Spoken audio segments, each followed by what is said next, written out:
Dear students, इस video के अंदर हम ये चीज डिस्कस करेंगे कि मैग्नेटिक फ्लक्स डेंसिटी को किस तरह से मेजर करें। इसी वजह से यहाँ पर हमारा टॉपिक है कि measuring of magnetic flux density by current balance. जिस मेथड से हम फ्लक्स डेंसिटी को मालूम करेंगे उस मेथड का नाम करंट बैलेंस है। अब ये इसका नाम करंट बैलेंस क्या है, कैस क्यों है और हम इसको मेजर कैसे करेंगे वो हम इस वीडियो के अंदर जरूर पढ़ेंगे। अगर आप हमारे चैनल पर न्यू हैं तो हमारे चैनल को आप जरूर सब्सक्राइब करें, और अगर आपको चीजें समझ आ जाए लास्ट तक तो आपने हमेशा जरूरी हमें कमेंट करनी है और उसके साथ साथ दूसरे दोस्तों के साथ भी रिकमेंड करना है। तो सबसे पहले हम ये चीज देखते हैं कि इस एक्सपेरिमेंट को हम सेट अप कैसे करें। तो यहाँ पर हम क्या करेंगे, एक वेग बैलेंस लेंगे, एक तराजू लेंगे जिस पर हम कोई चीज नापते हैं, जिस चीज को हम वे करते हैं, मेजर करते हैं। हमने यहाँ पर एक वेग बैलेंस लिया, उसके ऊपर हमने दो मैग्नेट्स रखे और उन दो मैग्नेट्स के दरमियान एक हमने वायर रखी। फिर हमने उस मैग्नेट्स के अंदर या उस वायर के अंदर जब हमने करंट डालना चाहा तो उस वायर को हमने किसी न किसी क्लिप से पकड़ना था। तो जिससे हमने उनको पकड़ा है उनको हम कहते हैं क्रोकोडाइल क्लिप्स। अब हमारे पास यहाँ पर इस बैटरी से करंट आ रहा है। बैटरी से जब करंट आ रहा है तो कितना आ रहा है हमने वो भी मेजर करना है। इसी वजह से हमने वहां पर एम मीटर भी लगा दिया ताकि हमें जितना करंट आ रहा है उसका पता चलता जाए। इन द सेम वे यहाँ पर हमने वेरिएबल रेजिस्टर इसी वजह से लगाया है ताकि हम करंट को कम कर सकें या करंट को बढ़ा सकें। करंट को बढ़ाएंगे तो यहाँ पर वैल्यू कर एम मीटर ज्यादा शो करेगा, और जब ये ज्यादा शो करेगा तो करंट इस कंडक्टर में या इस वायर में ज्यादा आएगा। और जितना करंट ज्यादा आता है मैग्नेटिक फील्ड के अंदर जब वो कंडक्टर पड़ा हो तो फिर उसके ऊपर फोर्स भी ज्यादा लगती है। तो इसी वजह से हमने यहाँ पर ये चीजें अब थोड़ी समझनी है कि यहाँ पर हम किस तरह से मैग्नेटिक फ्लक्स को या मैग्नेटिक फील्ड को मालूम कर पाएंगे।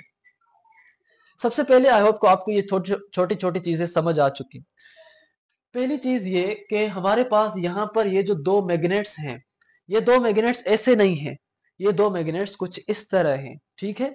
अब ये दो मैग्नेट्स आपके पास इस तरह पड़े हैं और इन दोनों मैग्नेट्स के दरमियान बीच में से जो वायर गुजर रही है वो कुछ इस तरह से गुजर रही है।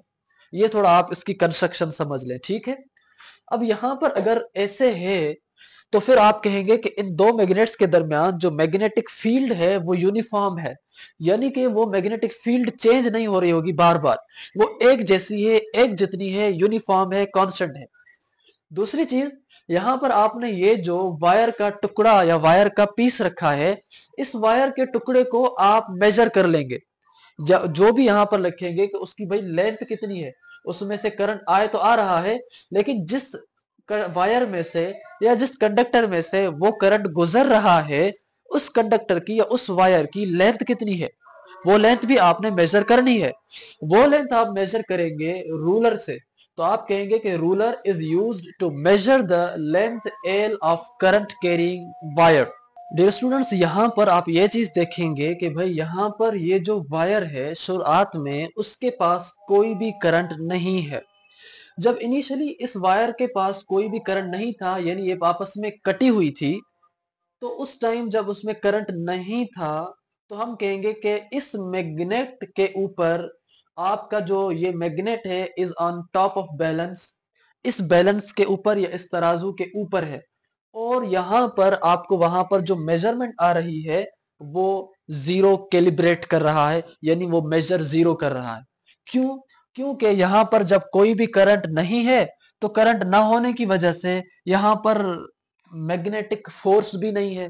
तो वहां पर मैग्नेटिक फोर्स जब नहीं है या नहीं लग रही तो इस तराजू के ऊपर भी कोई फोर्स नहीं आएगी।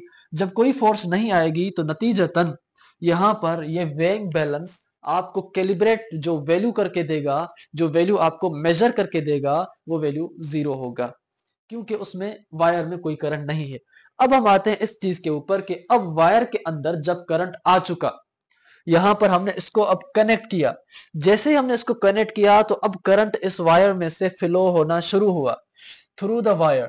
The ammeter displace the magnitude. अब इसमें से करंट कितना आ रहा है वो पहले हमें एमीटर बताएगा कि इसमें से 2 एम्पेयर या 0.5 एम्पेयर या 0.8 एम्पेयर करंट आ रहा है। जितना भी आ रहा होगा वो हमें ये एमीटर बताएगा। इसी वजह से हमने उस एमीटर को लगाया है। अगर यहाँ पर करंट ज्यादा आ गया, हम इस वेरिएबल रेजिस्टर की रेजिस्टेंस को कम करेंगे। जैसे कम करेंगे तो इसका वैल्यू करंट का और बढ़ जाएगा।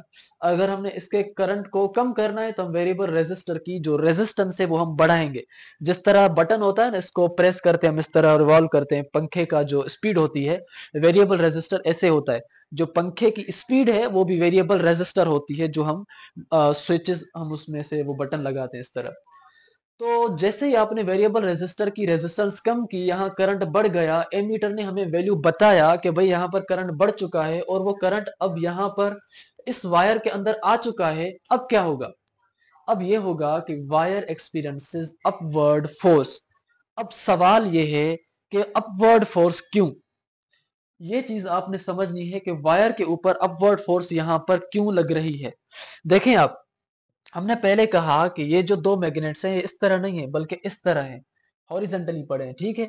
अब इनके बीच में अगर करंट गुजर रहा है तो आप ऐसे समझेंगे कि भाई अगर करंट गुजर रहा है इनके बीच में से, इन दो मैग्नेट्स के बीच में से करंट गुजर रहा है इस तरह, तो मैग्नेटिक फील्ड जो है वो आ रही है यहां से यहां तक, यानी इसमें से इस तक जो है वो मैग्नेटिक फील्ड आ रही है। ये नॉर्थ पोल है और ये साउथ पोल है। अब नॉर्थ से साउथ पोल की तरफ मैग्नेटिक फील्ड आ रही है, इसका डायरेक्शन इस तरफ है, हमेशा नॉर्थ से साउथ की तरफ डायरेक्शन होता है। अगर मैग्नेटिक फील्ड का डायरेक्शन, अगर करंट ऐसे जाएगा तो मैग्नेटिक फील्ड का जो डायरेक्शन है वो आपका कुछ इस तरह से होगा, ठीक है।